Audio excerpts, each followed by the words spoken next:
സർവശക്തൻ്റെ തണലിൽ കഴിയുന്നവനും കർത്താവിനോട് എൻ്റെ സങ്കേതവും എൻ്റെ കോട്ടയും എന്ന് പറയും. ഞാൻ ആശ്രയിക്കുന്ന ദൈവവും എന്ന് പറയും. അവിടെ നിന്ന് വേടൻ്റെ കെണിയിൽ നിന്നും മാരകമായ മഹാമാരി രക്ഷിക്കും. തൻ്റെ തൂവലുകൾ കൊണ്ട് അവിടെ നിന്നെ മറച്ചുകൊള്ളും. എൻ്റെ പേര് വിജി. ഞാൻ തിരുവനന്തപുരം ജില്ലയിൽ നിന്ന് നെയ്യാറ്റിൻകര രൂപത കിളിയൂർ ഇടവകയിൽ നിന്ന് വരുന്നു. ഞാനൊരു കാറ്റീസം ടീച്ചറാണ്. എൻ്റെ വീട്ടിൽ ഒത്തിരി സാമ്പത്തിക പ്രശ്നങ്ങളുണ്ടായിരുന്നു. എനിക്കൊരു മോനും ഒരു മോളും. എൻ്റെ ഇത് ഹസ്ബൻഡാണ്. ഞങ്ങൾക്ക് ഭക്ഷണത്തിന് പോലും നിവൃത്തിയില്ലാത്ത ദിവസങ്ങളുണ്ടായിരുന്നിട്ടുണ്ട്. ഒരാഴ്ച പോലും ഞങ്ങളെ വീട്ടിൽ ചോറ് വയ്ക്കാതിരുന്നിട്ടുണ്ട്. എൻ്റെ കുഞ്ഞ് സ്കൂളിൽ നിന്ന് ചോറുകൊണ്ടുവരും ഞങ്ങൾക്ക്. അങ്ങനെ ഒരു സിറ്റുവേഷനിൽ ഞങ്ങൾ കടന്നു പോയിക്കൊണ്ടിരുന്നപ്പം എറണാകുളത്തുള്ളൊരു സിസ്റ്റർ എൻ്റെ പള്ളിയിൽ വരികയും അവരെന്നോടത്ത് കൃപാസനം പള്ളിയെക്കുറിച്ച് അങ്ങനെ എൻ്റെ അടുത്ത് സംസാരിക്കുകയും ചെയ്തു. അപ്പോൾ എന്നോട് പറഞ്ഞു, വിജി നീ അവിടെ ചെല്ല്, നിൻ്റെ പ്രശ്നങ്ങളൊക്കെ മാറുമെന്ന് പറഞ്ഞു. അങ്ങനെ ആ സിസ്റ്ററിന് അവിടെ നിന്ന് ട്രാൻസ്ഫറായി. ഞങ്ങൾ 27 ടീച്ചേഴ്സുണ്ട്. 27 ടീച്ചേഴ്സിനും ഓരോ കൊന്ത സിസ്റ്റർക്ക് ഗിഫ്റ്റായിട്ട് തന്നു. ഈ 27 ടീച്ചേഴ്സിനും തന്നതിൽ എൻ്റെ കൊന്തയിൽ ഇവിടുത്തെ മാതാവിൻ്റെ ഒരു കാശ് രൂപമുണ്ടായിരുന്നു. അപ്പം ഞാൻ പറഞ്ഞു, സിസ്റ്ററെ എനിക്കൊരു കാശ് രൂപം ഉണ്ടായിരുന്നു എന്ന് പറഞ്ഞപ്പോൾ അവർ പറഞ്ഞ്, മാതാവിന് നിന്നെ കൊണ്ട് ആവശ്യമുണ്ട്, നീ എത്രയും വേഗം ഇവിടെ വരണമെന്ന്. അപ്പോൾ എനിക്കിങ്ങോട്ട് വരാനുള്ള സാമ്പത്തികം ഇല്ലാത്തതുകൊണ്ട് ഭയങ്കര കഷ്ടതയിലാണ് ഞാൻ അനുഭവിച്ചുകൊണ്ടിരുന്നത്. അത്രയും നിവൃത്തിയില്ലാതിരുന്നിട്ട് പോലും ഞങ്ങളിങ്ങനെ പൈസയൊക്കെ കടം മറിച്ചു. ഇവിടെ ഒരു ദിവസം ഞങ്ങൾ വന്നു. ഇവിടെ വന്നപ്പോൾ ഞാൻ ഫസ്റ്റ് എൻ്റെ മാതാവിനെ കണ്ടു. ഞാൻ എത്ര ദിവസം മാതാവിനെ കാണണമെന്ന് വിചാരിച്ചു. എൻ്റെ ഉള്ളിൽ ഞാൻ ആരെ തീക്ഷ്ണമായിട്ട് ഞാൻ കാണണമെന്ന് വിചാരിച്ചു. എൻ്റെ അമ്മയെ ഞാൻ ഇവിടെ കണ്ടു. എൻ്റെ ദേഹം മൊത്തവും ഒരു തണുത്ത കാറ്റടിക്കാൻ പോലെ തോന്നി. അങ്ങനെ ഞാൻ എൻ്റെ മാതാവിൻ്റെ അടുത്ത് എൻ്റെ കണ്ണിൽ നിന്നും വീഴുന്നത് രക്തത്തുള്ളികളായിരുന്നു. കാരണം ഞാൻ എൻ്റെ മാതാവിനോട് അപേക്ഷിച്ചു, അമ്മയും ഒരമ്മയല്ലേ, എൻ്റെ കുഞ്ഞുങ്ങൾക്ക് ഒരു നേരത്തെ ആഹാരത്തിനുള്ള വഴി ഉണ്ടാക്കി തരണമെന്ന് ഞാൻ അമ്മയോട് അപേക്ഷിച്ചു. അങ്ങനെ ഞാൻ പറഞ്ഞു, ഇവിടെ നടന്ന ധ്യാനത്തിൻ്റെ ക്ലാസ് ഒന്നും ഞാൻ എൻ്റെ കണ്ണിൽ നിന്ന് കണ്ണുനീര് മാത്രമേ വീഴുന്നുള്ളൂ. ഞാൻ എത്ര ദിവസം പിള്ളേരെ പട്ടിണിക്കിടും. അങ്ങനെയൊക്കെ ഭയങ്കര വിഷമത്തിലാണ്. ഞാൻ മാതാവിനോട് സങ്കടം പറഞ്ഞു. അങ്ങനെ ഇവിടെ നിന്ന് ഞാൻ വീട്ടിൽ പോയി 2 ആഴ്ച നന്നായിട്ട് ഞാൻ പ്രാർത്ഥിച്ചു. പ്രത്യക്ഷീകരണ പ്രാർത്ഥന, ജപമാല പ്രാർത്ഥന, ബൈബിള് വായിക്കും. മുടങ്ങിക്കിടന്ന കുടുംബ പ്രാർത്ഥന ഏറ്റെടുത്ത് ഞാൻ നേതൃത്വം കൊടുത്ത് വീട്ടിൽ പ്രാർത്ഥിക്കും. അങ്ങനെ 2 ആഴ്ച കഴിഞ്ഞപ്പോൾ ചേട്ടനൊരു വണ്ടി ഓടാൻ വേണ്ടിയിട്ട് ഇങ്ങനെ വിളിച്ചിട്ടുണ്ടായിരുന്നു. അപ്പോൾ നല്ല സാലറി ഉണ്ടായിരുന്നു. അപ്പോൾ എൻ്റെ വീട്ടിൽ ആ ദാരിദ്ര്യ പ്രശ്നം എൻ്റെ പരിശുദ്ധ അമ്മ എടുത്ത് മാറ്റി തന്നു. ഞങ്ങൾക്കൊരു വണ്ടി ഉണ്ടായിരുന്നു, ഒരു ടിപ്പർ ലോറി. അപ്പോൾ അതിങ്ങനെ ഭയങ്കര സാമ്പത്തിക വിഷയങ്ങളൊക്കെ, ഒരു പ്രാവശ്യം ഫിനാൻസ് എടുത്ത് അത് കംപ്ലീറ്റ് ചെയ്ത് അടച്ചു. 2ാമത്തെ പ്രാവശ്യം 2018 ഞങ്ങൾ ഫിനാൻസ് എടുത്തിട്ട് അതടയ്ക്കാൻ നിവർത്തിയില്ലാതെ അത് കേസായി. വണ്ടി ഞങ്ങളൊരാൾക്ക് പണയം ഇട്ട് മൈക്രോ ഫിനാൻസിൽ ലോൺ എടുത്ത് പലിശയ്ക്കെടുത്ത് ഞങ്ങളെ കൊണ്ട് നിൽക്കാൻ പറ്റാത്ത രീതിയിലാണ് ഞങ്ങളിങ്ങനെ കടത്തിലോട്ട് അധപതിച്ച് പോയത്. അപ്പോൾ ചേട്ടൻ അപ്പോഴും ഇത് കോൺക്രീറ്റിൻ്റെ പണിക്കാണ് പൊയ്ക്കൊണ്ടിരുന്നത്. അപ്പോൾ ചേട്ടൻ അവിടെ പോയിട്ട് ഒരു നേരത്തെ ഭക്ഷണമാണ് ചേട്ടൻ അവിടെ നിന്ന് കിട്ടുന്നത്. അപ്പോൾ ഈ ചേട്ടൻ കഴിക്കാതെ അത് ഞങ്ങൾക്ക് വേണ്ടി കൊണ്ടുവരും. ഞങ്ങൾ വീട്ടിൽ 4 പേരും ഇരുന്ന് കഴിക്കും. ഒരു ദിവസം ഞാൻ ഇങ്ങനെ ഈ സിസ്റ്റർ തന്ന കാശ് രൂപ എടുത്തിച്ച് ഞാൻ മാതാവിനോട് പറഞ്ഞു. അന്നൊരു ഞായറാഴ്ചയായിരുന്നു. ഞാൻ ഇങ്ങനെ പറഞ്ഞു, അത് 2 ദിവസം ഞാൻ പീരീഡ്സ് ആയിരുന്നു. അപ്പോൾ 2 ദിവസം കൂടി ഭക്ഷണം കഴിക്കാതിരുന്നിട്ട് ആ ഒരു ടയേർഡും പ്രശ്നങ്ങളൊക്കെ എനിക്കുണ്ടായിരുന്നു. ഞാൻ പറഞ്ഞു, മാതാവ് എൻ്റെ ചേട്ടൻ വരുമ്പോൾ ഞാൻ എന്ത് ഭക്ഷണം കൊടുക്കുമെന്ന് എനിക്ക് അറിഞ്ഞൂടാ. അപ്പോൾ എനിക്ക് എന്തെങ്കിലും നീ ഒരു വഴി കാണിച്ചു തരണം. അങ്ങനെ പറഞ്ഞൊരു 3:30 മണിയപ്പോൾ ചേട്ടൻ വന്നു. പക്ഷെ ഒരിക്കലും പ്രതീക്ഷിക്കാൻ പറ്റാത്തൊരു ഗിഫ്റ്റാണ് ചേട്ടൻ കൊണ്ട് തന്ന്. പണിക്കാർ കുറവായുണ്ട്. 5 പാഴ്സലാണ് ചേട്ടൻ എൻ്റെ വീട്ടിൽ കൊണ്ടുവന്ന് ഞങ്ങൾ സുഭിക്ഷമായിട്ട് ഭക്ഷണം കഴിച്ചു. അങ്ങനെ അത് കഴിഞ്ഞ് ഈ ടിപ്പർ ലോറി ഫിനാൻസ് വിഷയമായി. അങ്ങനെയൊക്കെ പ്രശ്നങ്ങളായി. ഞങ്ങളെ വണ്ടി മാറ്റി ഒളിച്ചിടേണ്ടി വന്നു. ഞങ്ങൾക്ക് വീട്ടിൽ നിൽക്കപ്പുറത്തിലേക്ക് രാത്രിയും പകലും കടക്കാർ വന്ന് പല അനാവശ്യങ്ങളും പറഞ്ഞു. ഞങ്ങൾ പലപ്പോഴും വിചാരിച്ചിട്ടുണ്ട് ഞങ്ങൾക്ക് മരിക്കാമെന്നൊക്കെ വിചാരിച്ചതാണ്. പക്ഷെ അപ്പോഴാണ് ഇവിടെ വന്നത്. ഞങ്ങളിവിടെ വന്ന് ഉടമ്പടി എടുത്തതിൻ്റെ ഫലമായി ഞങ്ങൾ ഫിനാൻസ് എടുത്തത് ഇൻഡസ്ലൻഡ് ബാങ്കായിരുന്നു. ഞങ്ങൾ 4.5 ലക്ഷം രൂപ ഫിനാൻസ് എടുത്തിട്ട് 3,20,000 രൂപ അടച്ചു. എന്നിട്ട് 6,10,000 രൂപ വേണമെന്ന് പറഞ്ഞ് അവർ കോടതിയിൽ നിന്ന് വിധിയും വാങ്ങിക്കൊണ്ട് വന്ന്. ഞങ്ങളിതൊന്നും അറിഞ്ഞില്ല. അപ്പോൾ എൻ്റെ പേരിലാണ് വണ്ടി ആയിരുന്നത്. അപ്പോൾ അല്ലെങ്കിൽ എന്നെ റിമാൻഡ് ചെയ്യുമെന്നൊക്കെയാണ് ഞങ്ങൾ അറിഞ്ഞത് അന്വേഷിച്ചപ്പോൾ. ഞങ്ങളിവിടെ വന്ന് ഞാൻ സെപ്റ്റംബറിൽ വന്ന മാതാവിൻ്റെ അടുത്ത് എൻ്റെ നിയോഗം വെച്ച് ഞാൻ പ്രാർത്ഥിച്ചു. മാതാവേ, എനിക്ക് എത്രയും പെട്ടെന്ന് നീ ഇതിനൊരു അവസാനം ഉണ്ടാക്കി തരണം. ഈ പ്രായത്തിൽ എനിക്ക് വന്ന് ജയിലിൽ കിടക്കാനൊന്നും എനിക്ക് പറ്റൂല. എൻ്റെ മക്കളെ ഇറങ്ങിയിട്ട് എനിക്ക് പോകാൻ പറ്റൂല. അമ്മേ, നീ എനിക്ക് എന്തെങ്കിലും ഒരു വഴി കാണിച്ചു തരണമെന്ന് ഞാൻ പറഞ്ഞു. എൻ്റെ മാതാവ് എന്നെ കൈവിട്ടില്ല. കേസ് വിളിച്ചു, മീഡിയേഷനിലിട്ടപ്പോൾ ഞങ്ങളടുത്ത് ചോദിച്ചപ്പോൾ ഞാൻ പറഞ്ഞു എനിക്ക് ഇത്രയും പൈസയൊന്നും അടയ്ക്കാൻ പറ്റൂല. അപ്പോൾ ആ ബാങ്കിൻ്റെ വക്കീൽ തന്നെ പറഞ്ഞു, പേടിക്കേണ്ട, 3 ലക്ഷം രൂപയ്ക്ക് നിങ്ങൾക്ക് ഒതുക്കി തരാമെന്ന് പറഞ്ഞു. 6,10,000 എന്ന് പറഞ്ഞത് നിങ്ങൾക്ക് 3 ലക്ഷം രൂപയ്ക്ക് ഒതുക്കി തരാമെന്ന്. എന്നിട്ട് ഞാൻ പുറത്തിറങ്ങി. പിന്നെ ഞാൻ വക്കീലിനെ വിളിച്ചു, എന്നെ കൊണ്ട് പറ്റൂല, എന്തെങ്കിലും ഒരു 25,000 കുറച്ച് തരാൻ പറ്റുമെന്ന് ചോദിച്ചു. അയാൾ പറഞ്ഞ് ശരി ഞാൻ നോക്കാം എന്ന് പറഞ്ഞ് ബാങ്കിനെ അറിയിക്കുകയും ഞങ്ങൾ ആ ക്യാഷ് സെറ്റ് ചെയ്യുകയും ചെയ്തു. കഴിഞ്ഞ മാസം നവംബർ 30 കോടതിയിൽ ആ പൈസ അടയ്ക്കേണ്ടത്. എല്ലാ പൈസയും സ്വരുകൂട്ടി വച്ചപ്പോൾ ആണ് ഞാനൊരു ഗ്രൂപ്പിൽ നിന്ന് ലോൺ എടുത്തിട്ടുണ്ടായിരുന്നു. അപ്പോൾ എനിക്കൊരു 60,000 രൂപ കുറവുണ്ടായിരുന്നു ഈ പൈസ അടയ്ക്കാൻ വേണ്ടിയിട്ട്. ഈ പൈസയ്ക്ക് വേണ്ടി ഞാൻ അതിൽ നിന്ന് ചെന്ന് ലോണ് അപ്ലൈ ചെയ്തിരുന്നു. അപ്പോൾ 20,000 തിരിച്ചടയ്ക്കുണ്ടായിരുന്നു. ഞങ്ങൾ 5 പേരിൽ 4 പേർക്ക് ക്യാഷ് ഇല്ല. ഈ എൻ്റെ കയ്യിൽ നിന്ന് പൈസ എടുത്ത് ഞാൻ അവരെ സഹായിച്ചു ലോൺ അടയ്ക്കാൻ വേണ്ടിയിട്ട്. പക്ഷേ ലോണ് ക്ലോസ് ചെയ്തപ്പോഴാണ് അറിയുന്നത് അവർക്ക് സിബിൽ പ്രശ്നമുള്ളതുകൊണ്ട് അവർക്ക് ലോണ് കിട്ടൂല, എനിക്ക് മാത്രമേ പാസ്സാവുകയുള്ളൂ എന്ന്.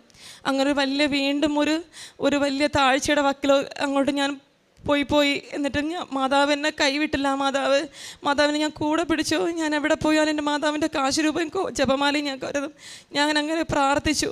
പക്ഷേ നവംബർ 30 10 മണിക്ക് മുന്നേ എൻ്റെ കയ്യിൽ 2,75,000 രൂപയും എൻ്റെ കയ്യിൽ മാതാവ് സെറ്റാക്കി തന്നു. ഈ പൈസയും കൊണ്ട് ഞാൻ കോടതിയിൽ പോയപ്പോൾ ഞാനും ഹസ്ബൻഡും കൂടിയാണ് കോർട്ടിൽ കയറിയത്. അപ്പം ഞങ്ങളെ വക്കീൽ ചോദിച്ചു എത്ര രൂപയുണ്ടെന്ന് പറഞ്ഞ്. അപ്പം ഞങ്ങൾ പറഞ്ഞു എല്ലാവരും നിന്നും ഉരുപ്പടിയൊക്കെ പണയം വെച്ചിട്ടാണ് പോയി, വന്ന ഉടനെ തിരിച്ചു കൊടുക്കണം, ഇങ്ങനെ റോൾ ചെയ്ത് കൊടുക്കണം എന്നുള്ള ഒറ്റ ഉദ്ദേശത്താണ് ഞങ്ങൾ മറിച്ചത്. ഞങ്ങൾ പറഞ്ഞ് 2.5 ലക്ഷം രൂപയുണ്ടെന്ന് ഞങ്ങളെ വക്കീലിൻ്റെ അടുത്ത് പറഞ്ഞു. എന്നിട്ട് എന്നൊക്കെ സമ്മതിച്ചിട്ട് ജഡ്ജി വിളിച്ച് ഞങ്ങളെ കോടതി വിളിച്ച് അപ്പോൾ ചോദിച്ചു എത്ര ഉണ്ട് പൈസയെന്ന് ചോദിച്ചു. അപ്പോൾ ചേട്ടൻ പെട്ടെന്ന് പറഞ്ഞ് സാറേ ഞങ്ങൾ 2 ലക്ഷം രൂപയേ ഉള്ളൂ, എനിക്ക് 1 മാസത്തെ അവധി കൂടി തരണം, അല്ലെങ്കിൽ എനിക്കൊരു നിവർത്തിയില്ല എന്ന് പറഞ്ഞപ്പോൾ എൻ്റെ പരിശുദ്ധ അമ്മയാണ് ജഡ്ജിയുടെ വേഷത്തിൽ അവിടെ ഇരുന്ന് സംസാരിച്ചത്. അവർ പറഞ്ഞത് നിൻ്റെ 2 ലക്ഷം രൂപയുണ്ട്, നീ ഇതിപ്പോൾ അടച്ചാൽ മതി, 3 മാസം കഴിഞ്ഞിട്ട് നീ ബാക്കി അടച്ചാൽ മതി എന്ന്. ഒട്ടും ഞങ്ങൾ പ്രതീക്ഷിക്കാത്ത ഒരു മറുപടിയാണ് അവിടെ നിന്ന് തന്നത്. എനിക്ക് എന്ത് ചെയ്യണമെന്ന് അറിഞ്ഞുകൂടായിരുന്നു. അപ്പോൾ 3 മാസം കഴിഞ്ഞ് അങ്ങനെ ഞങ്ങൾ 2 ലക്ഷം രൂപ അടച്ചിന് 3 മാസം കഴിഞ്ഞിട്ട് ബാക്കി അടച്ചാൽ മതി. അത് കഴിഞ്ഞ് എൻ്റെ വീടിനടുത്ത് ഒരു അങ്കിള് ആക്സിഡൻറ്റ് പറ്റി കിടക്കുകയായിരുന്നു. അപ്പോൾ ഞാൻ ഇത് ഉടമ്പടി എടുത്ത് 2 ആഴ്ച കഴിഞ്ഞുള്ള സംഭവമാണ്. മാവിൽ കയറി മാങ്ങ പറിക്കാൻ കയറിയെടുത്ത് താഴെ വീണതാണ്. അപ്പം ഞാൻ എൻ്റെ വീടിനടുത്തായിരുന്നിട്ട് പോലും ഞാൻ പോവാത്തതിൻ്റെ കാരണം വെറും കയ്യോടെ പോകുന്നത്, എങ്ങനെ എന്തെങ്കിലും 50 രൂപയ്ക്ക് എന്തെങ്കിലും വാങ്ങിക്കൊണ്ട് പോവാതെ എങ്ങനെ പോകും ഞാൻ അങ്ങനെ വിചാരിച്ച് ഞാൻ പോയില്ല. ആ പൈസ കൊണ്ട് എൻ്റെ പിള്ളേർക്ക് ഞാൻ ചോറ് വയ്ക്കുമല്ലോ എന്നുള്ള ഒരു മനസ്ഥിതിയായിരുന്നു. അപ്പം ഞാൻ ജപമാല പ്രാർത്ഥന TV-യിൽ വെച്ച് കണ്ടുകൊണ്ടിരുന്നപ്പോൾ പെട്ടെന്ന് ജനലിൻ്റെ അടുത്തൂടെ ഒരു പ്രകാശം ഞാൻ കണ്ടു. ഞങ്ങളെ വീടിൻ്റെ ഒരു 50 മീറ്റർ മാറി എൻ്റെ പരിശുദ്ധ അമ്മ ഈ റോഡിൽ നിന്ന് ഈ വിരൽ ചൂണ്ടിക്കാണിക്കുന്നതായിട്ട് കണ്ടു. ഞാൻ പെട്ടെന്ന് വെളിയിലിറങ്ങി എൻ്റെ അമ്മ നിൽക്കുന്നു, ഇങ്ങനെ വിരൽ ചൂണ്ടിക്കാണിക്കണം ആ വീടിൻ്റെ ഭാഗത്തേക്ക്. എനിക്ക് എന്ത് ചെയ്യണമെന്ന് എനിക്ക് അറിഞ്ഞൂടാ. ഞാൻ ഓടി എൻ്റെ മാതാവിൻ്റെ അടുത്ത് പോയി കാശ് രൂപ കൊടുത്ത് ആ ഉടമ്പടി തൈര് കൊടുത്ത് ഞാൻ എൻ്റെ നെഞ്ചിൽ വെച്ച് ഞാൻ ഒരു 5 മിനിറ്റ് ഞാൻ ഒന്ന് റിലാക്സ് ആവാൻ പ്രാർത്ഥിച്ചു. എന്നിട്ട് പറഞ്ഞു, ഞാൻ എൻ്റെ അടുത്ത് മാതാവിനോട് പറഞ്ഞു, അമ്മേ എനിക്ക് ഞാൻ പ്രാർത്ഥിക്കുന്ന ടൈപ്പൊന്നുമല്ല, പെട്ടെന്ന് എനിക്ക് ഇങ്ങനെ പ്രാർത്ഥിക്കാനൊന്നും എനിക്ക് അറിഞ്ഞൂടാ. ഞാൻ പറഞ്ഞു എനിക്ക് പ്രാർത്ഥിക്കാനുള്ള കഴിവൊന്നും എനിക്കില്ല അമ്മേ. എനിക്ക് പെട്ടെന്നൊരു ബൈബിൾ വചനമാണ് ഓർമ്മ വന്നത്. ഞാൻ കേവലം ഒരു ബാലനാണ്, എനിക്ക് സംസാരിക്കാൻ പാഠവുമില്ല എന്നൊരൊറ്റ വചനമാണ് എൻ്റെ മനസ്സ് വന്നത്. അപ്പം ഞാനത് തന്നെ എൻ്റെ മനസ്സിൽ പറഞ്ഞുകൊണ്ടിരുന്നു. അപ്പോൾ എൻ്റെ മാതാവ് എൻ്റെ മനസ്സിൽ പറഞ്ഞ്, നീ പേടിക്കണ്ട, ഞാൻ നിന്നോട് കൂടെ ഉണ്ട്, നീ എൻ്റെ പിറകെ വന്നാൽ മതി, ഞാൻ നിൻ്റെ മുന്നേ ഉണ്ടെന്ന് പറഞ്ഞു. എനിക്കെന്തോ ഒരു ഇൻസ്പിറേഷൻ കിട്ടിയതുപോലെ ഞാൻ വീടൊന്നും ഡോർ ലോക്ക് ചെയ്യാതെ ഞാൻ പെട്ടെന്ന് ഇറങ്ങി ഞാൻ മാതാവ് എൻ്റെ ഫ്രണ്ടിലുണ്ട് എന്നുള്ള ഒരു ബോധ്യത്തിൽ തന്നെയാണ്, ബോധ്യമല്ലാതെ ഒരു സത്യമായിരുന്നു. ഞാൻ അമ്മയോട് ഒപ്പം ചെന്ന് ആ വീട്ടിൽ ഞാൻ പോയി. അവിടെ പോയപ്പോഴാണ് ഞാൻ അറിയുന്നത് അയാൾക്ക് ഒരു 10-15 സ്റ്റിച്ച് ഉണ്ടായിരുന്നു. ഈ സ്റ്റിച്ചിൽ 2 സ്റ്റിച്ച് ഇങ്ങനെ പഴുക്കേണ്ട ഒരു സ്റ്റേജിലായിരുന്നു. ഒന്ന് നല്ല ചുവന്ന് പഴുക്കാനുള്ള ഒരിതും, ഒന്ന് ചെറുതായിട്ട് അങ്ങനെ ആ ഒരു ആരംഭമായിരുന്നു. അപ്പോൾ എനിക്ക് മനസ്സിലായി മാതാവ് എന്നെ കൂട്ടിക്കൊണ്ട് വന്നത് ഇത് സുഖം പ്രാപിക്കാൻ. ഞാൻ അവിടെ ഇരുന്ന് കരഞ്ഞു. എൻ്റെ ജീവിതത്തിൽ ആദ്യമായി എൻ്റെ ഉള്ളു തുറന്ന് ഞാൻ പ്രാർത്ഥിച്ചു തന്നാണ്. എൻ്റെ വായിൽ എവിടെ നിന്ന് ഇങ്ങനെയൊക്കെ സംസാരിക്കാൻ, എനിക്ക് പ്രാർത്ഥിക്കാൻ ഒരു കൃപ തന്നത് കിട്ടിയെന്ന് എനിക്ക് അറിഞ്ഞൂടാ. നല്ല രീതിയിൽ ഞാൻ പ്രാർത്ഥിച്ചു. ഞാൻ ഉടമ്പടി തൈലം ഇട്ട് കൊടുത്തു. പ്രാർത്ഥിച്ചിട്ട് ഞാൻ വീട്ടിൽ വന്നു. പിറ്റേന്ന് ഞാൻ എൻ്റെ അടുത്ത് വന്ന് അവർ ഇങ്ങോട്ട് പിടിച്ച് പറഞ്ഞു, അവർക്ക് സുഖമുണ്ട്, നല്ല സുഖമുണ്ട്, നീ ഒരിക്കൽ കൂടെ വന്ന് പ്രാർത്ഥിക്കണം എന്ന് പറഞ്ഞു. ഇങ്ങനെ കുറേ അനുഗ്രഹങ്ങൾ എനിക്ക് കുറേ എല്ലാം ഒരുപാട് ഇന്ന് ഞാനിവിടെ നിൽക്കുന്നത്, ജീവനോടെ നിൽക്കുന്നത്, അത് സത്യമാണെങ്കിൽ അത് ദൈവത്തിൻ്റെയും എൻ്റെ പരിശുദ്ധ അമ്മയുടെയും കൃപ കൊണ്ട് മാത്രമാണ്. അത് എൻ്റെ ജീവിതം തന്നെയാണ് എൻ്റെ ഏറ്റവും വലിയ സാക്ഷ്യം എന്ന് പറയുന്നത്. പിന്നെ കാരുണ്യ പ്രവൃത്തികളെന്ന് പറയുന്നത്, ഞങ്ങൾ ഇവിടെ വരുന്ന ഒരു 7-8ഓളം സഹോദരങ്ങളുണ്ട്. പ്രേക്ഷിതർ എന്നൊരു ഗ്രൂപ്പ് ഞാൻ തുടങ്ങിയിട്ടുണ്ട്. അതിൽ ഞാൻ ചെന്ന് ഓരോ ഓർഫനേജിലും, ബോയ്സ് ഹോമിൽ, ഗേൾസ് ഹോമിൽ, പിന്നെ ഓൾഡ് ഏജ് ഹോമിൽ, ഇങ്ങനെയൊക്കെ ബഡ് സ്കൂളിലൊക്കെ പോയി അവർക്ക് വേണ്ട ഭക്ഷണ സാധനം 1 മാസത്തേക്കുള്ളത് ഞങ്ങൾ കളക്ട് ചെയ്ത് കൊണ്ടു കൊടുക്കും. ഞങ്ങളാൽ കഴിയുന്ന എല്ലാവിധ സഹായങ്ങളും ചെയ്തു കൊടുക്കും. പിന്നെ പൊതിച്ചോറ് കൊണ്ടു കൊടുക്കും. പിന്നെ ഹോസ്പിറ്റലുകളിൽ പോയി പൊതിച്ചോറ് കൊണ്ടു കൊടുത്തിട്ട് ഇവിടുത്തെ പത്രം ഞാൻ എല്ലാവർക്കും കൊടുക്കും. ചിലവർ അതൊരു വലിയ ഭക്ഷണത്തിനെക്കാളും ആർത്തിയോടെയാണ് ആ പത്രം വാങ്ങുന്നത്. ഇത് തന്നെയാണ് ഞാൻ പ്രതീക്ഷിച്ചിരുന്നത് എന്നൊരു എൻ്റെ മുഖത്ത് നോക്കി പറഞ്ഞിട്ടുണ്ട്. പിന്നെ ഇവിടുത്തെ ധ്യാനത്തിന് എല്ലാ ചൊവ്വാഴ്ചയും ഞാൻ മുടങ്ങാതെ ഉപവസിച്ചുകൊണ്ട് ഇവിടുത്തെ ധ്യാനത്തിൽ ഞാൻ പങ്കെടുക്കും. ഈ അച്ഛൻ ഇവിടെ ധ്യാനം തുടങ്ങുന്ന ആ സമയത്ത് തന്നെ എനിക്കറിയാവുന്ന ഗ്രൂപ്പുകളിലും ആൾക്കാർക്കും എല്ലാം ഞാൻ അത് ഷെയർ ചെയ്ത് കൊടുക്കും. പിന്നെ ഏറ്റവും വലിയൊരു അനുഗ്രഹം എന്ന് പറഞ്ഞത്, എനിക്ക് മാതാവിനെ ഒരിക്കൽ സ്വപ്നം കാണാൻ എനിക്ക് പറ്റി. ലാവൻഡർ പൂക്കളുടെ ഇടയിൽ മാതാവ് ഈ ചന്ദ്രൻ്റെ നിലാവിൽ ഇങ്ങനെ എഴുന്നള്ളി വരുന്നത് എൻ്റെ കണ്ണുകൊണ്ട് ഞാൻ സ്വപ്നത്തിൽ കണ്ടു. ഞാൻ മാതാവിൻ്റെ മുമ്പിൽ ഒരു കുഞ്ഞു കുട്ടിയെ പോലെ ഇങ്ങനെ മുഖത്തിങ്ങനെ നോക്കിക്കൊണ്ടിരിക്കും. അമ്മ എൻ്റെ മുഖത്ത് നോക്കി ചിരിക്കുന്നതായിട്ട് ഞാൻ കണ്ടു. എന്നിട്ട് ഞാൻ ഇതിന് മുന്നേ പറഞ്ഞത്, എൻ്റെ മാതാവ് ഇങ്ങനെ അസുഖമില്ലാത്ത അങ്കിളിന് വേണ്ടി ഇങ്ങനെ പ്രാർത്ഥിക്കാൻ പറഞ്ഞ സമയത്ത് ഇങ്ങനെ ഞാൻ പറഞ്ഞു, ഞാൻ അന്നോട്ട് പ്രാർത്ഥിക്കും. എൻ്റെ വീട്ടിൽ അമ്മ ഒരു ദിവസം വന്നെങ്കിൽ എന്ന് ഞാൻ പ്രാർത്ഥിക്കുമായിരുന്നു.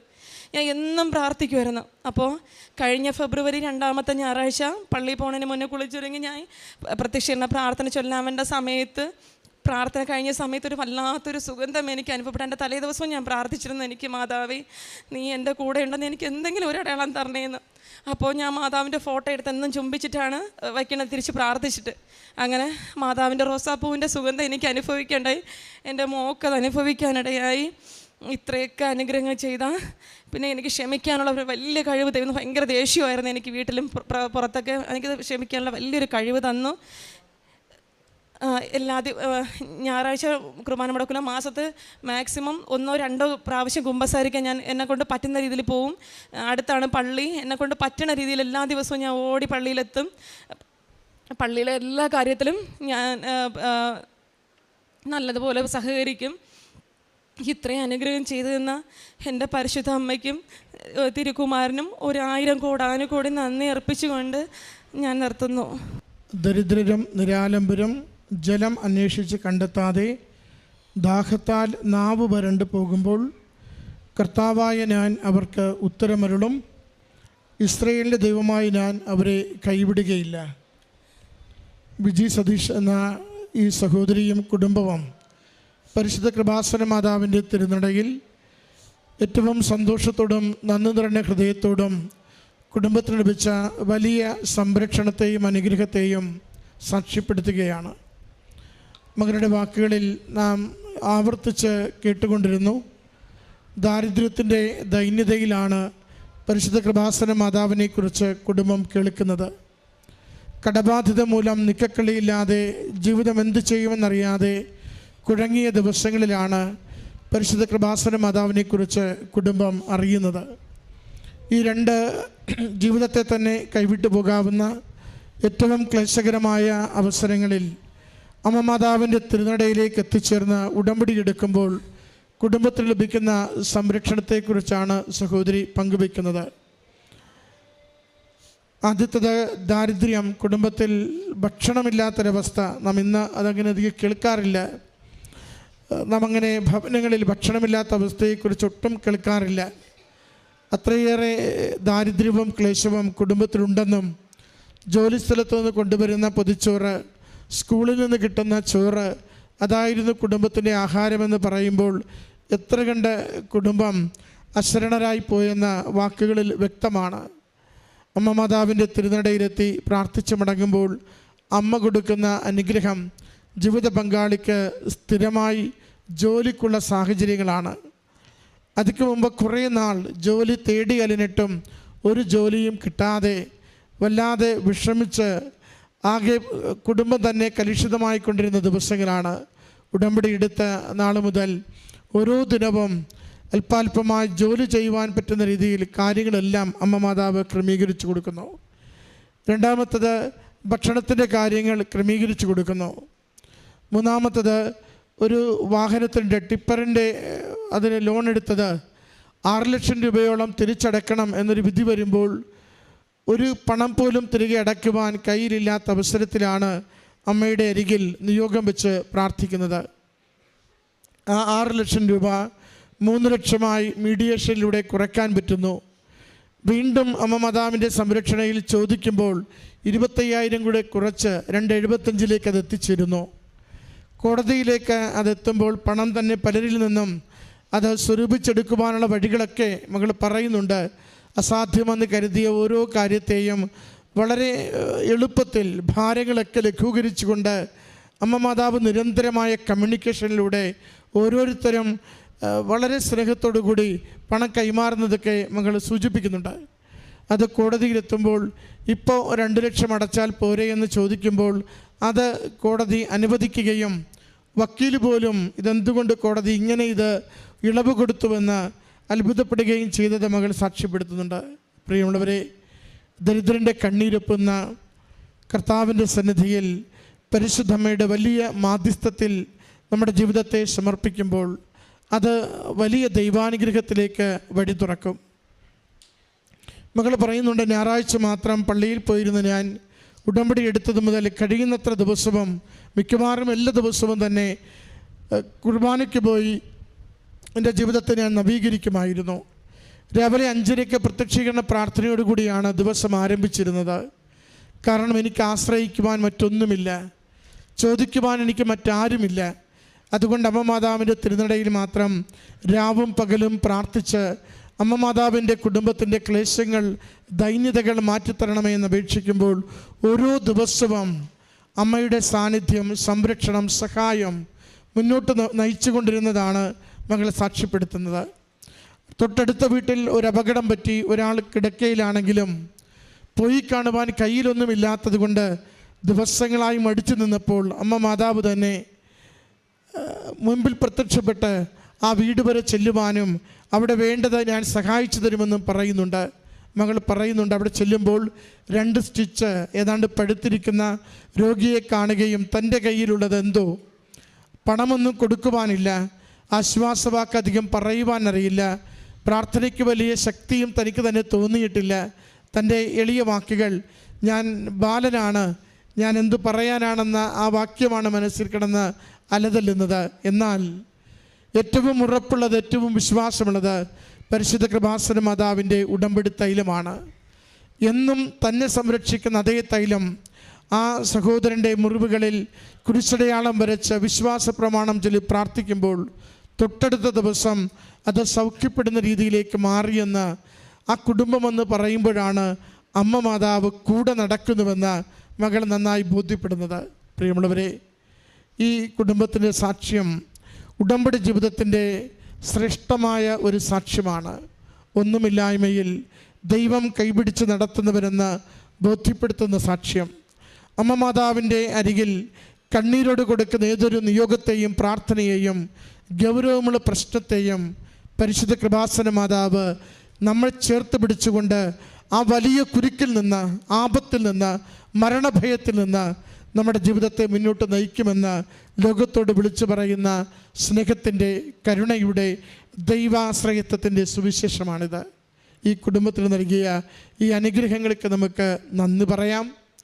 ഈ കുടുംബത്തിനെ പോലെ നമ്മുടെ വേദനകളെ, രോഗങ്ങളെ, ക്ലേശങ്ങളെ അമ്മ മാതാവ് തിരുക്കുമാറിന് കൊടുത്ത് അവയൊക്കെ അനുഗ്രഹിക്കണമേ എന്ന് പ്രാർത്ഥിച്ചുകൊണ്ട് കരങ്ങളടിച്ച് ഈ സാക്ഷ്യം അമ്മ മാതാവിനും തിരുക്കുമാരനും നമുക്ക് സമർപ്പിക്കാം.